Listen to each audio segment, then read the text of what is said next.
Justice Sotomayor, but it was joined by Justice Kagan, by Justice Ketanji Brown Jackson, and it was even joined in part by Justice Amy Coney Barrett. And what that dissent did, Brian, is it laid out the blatant and dangerous violation of the Constitution, the due process rights of these Venezuelan migrants that the Trump administration perpetrated. And then they went on to disagree with, the procedural treatment that the majority of justices gave this matter. But the bottom line is, all 9 justices, and believe it or not, there was a separate, very short concurring opinion authored by, of all people, Justice Kavanaugh, saying, let me emphasize, all 9 justices are on the same page that anybody who the Trump administration intends to deport must get their constitutional due process rights of notice and opportunity to be heard. But conspicuously absent from the 5-justice majority opinion was any criticism or even acknowledgement that the Trump administration has really grossly violated the constitutional rights of hundreds of Venezuelan migrants already. Now, on its face, this might look like a win for the Trump administration because they didn't rule in accordance with what Judge Boasberg said, but they basically just shut the case down on procedural grounds. They said that we would rule on this on the merits, but it's not in the right court. It needs to be in Texas, and it can't be class action suit. It has to be on an individualized basis. Is that generally correct? Brian, that's such a great point because, of course, the Trump administration is pounding its chest and crowing about how it's won a resounding victory. But here's the thing. Right. They were just called on the carpet for violating the Constitution for hundreds of Venezuelan migrants previously by not giving them notice and opportunity to be heard. And now all 9 justices have banded together and said, they haven't all said that was wrong, but moving forward, they all said, everybody you try to deport, regardless of how you try, under what legal provision, you have to honor their due process rights. I would actually call that a victory for the Constitution and for the due process rights of anybody that Trump tries to deport moving forward. Glenn, quick question on why they did opt to bring this case in Washington, D.C. as opposed to Texas, where they were actually picked up. Is it because it was against the federal government, and so knowing that the federal government, the seat of the government, is in Washington, D.C., they thought that this would be an appropriate venue for this case? Yeah, it's an advanced sort of procedural question, and it's a great one. Here is why. These Venezuelans, through their lawyers, said, we're not contesting our detention.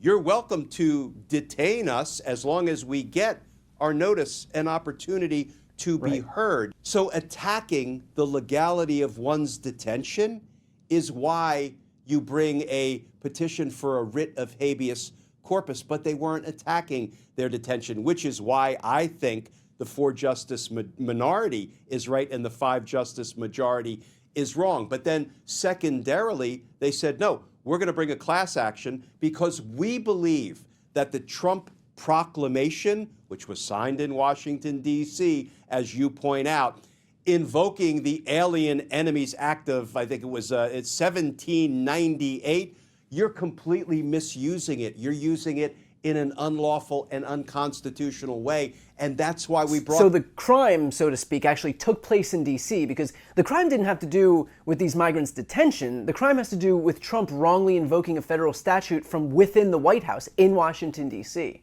Exactly right. And importantly, all of the justices in this new opinion said, listen, this is just about the temporary restraining order and about what kind of a suit should be brought.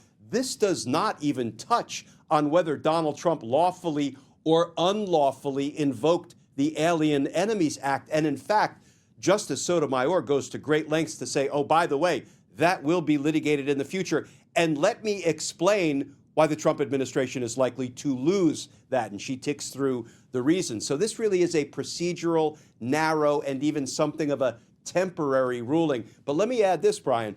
People may remember that when Judge Boasberg ordered there would be no more deportations, no planes should take off, and those that were in the air should turn around, and the Trump administration violated those court orders, there is a potential contempt proceeding that is ongoing in the Boasberg case. And this ruling by the Supreme Court will absolutely not impact or moot out, fancy way to say cancel out, those contempt hearings. Why? Because the Supreme Court has ruled many times over that the government, and indeed any party, any litigant, any person, must obey court orders, even if those court orders are later successfully challenged and found to be invalid. So I predict that Judge Boasberg contempt proceedings against the Trump administration will continue, notwithstanding this reversal of the restraining order by the Supreme Court. Finally, let's finish off with this. We know that this specific case was shot down by the Supreme Court because they didn't have standing to bring it in the jurisdiction that they brought it in.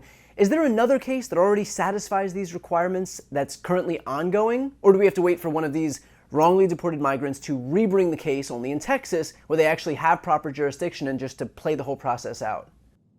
Yeah, so, well, our viewers may remember there is another deportation case, a gentleman named Garcia, who was wrongfully, even the Trump administration said, we were wrong, we screwed up. They called it an administrative error. Administrative error. Boy, I'm sure that's comforting to Mr. Garcia, who's being held in that dangerous prison in El Salvador, when he had a court order from a judge saying the federal government may not deport him to El Salvador. So there are other cases kicking around in the system involving deportations, the legality or illegality of those deportations. But I have a feeling you're going to see additional cases now brought as a result of this new Supreme Court ruling. People will have to start filing petitions for a writ of habeas corpus attacking the legality of their detention. Those will be kicking around in court probably for a long time to come.